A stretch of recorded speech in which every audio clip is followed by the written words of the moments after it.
Want het doel is, als ik het eerst in het mijn woord Fries vreeg, maar kun ze dat net verstaan, dan kan ik de vraag eigenlijk nog even in het Duits herhalen. Wat doen je hier op het instituut alle jaar van de taal? Nou, wat maken ze hier alle im instituut voor die sprache?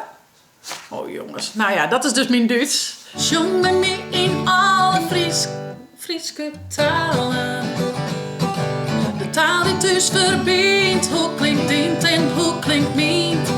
Nou jongens, ik ga hulp. Nou ja, hulp. Soort van hulp biedt boodschapje. Van de regen in de drup. Ik denk, neem ik Ildo net mee, neem ik Jaren mooi mee, die kan me mooi helpen. Maar Jaren is iets aan daar, jongens. Nou. Ik ga me de handen vol, hoor. Nou is ze het uitnaaid. Oh, past het net? Oh jee, Jaren, help. Hij doet het net. Ja! Hij doet het net. Hij doet het net.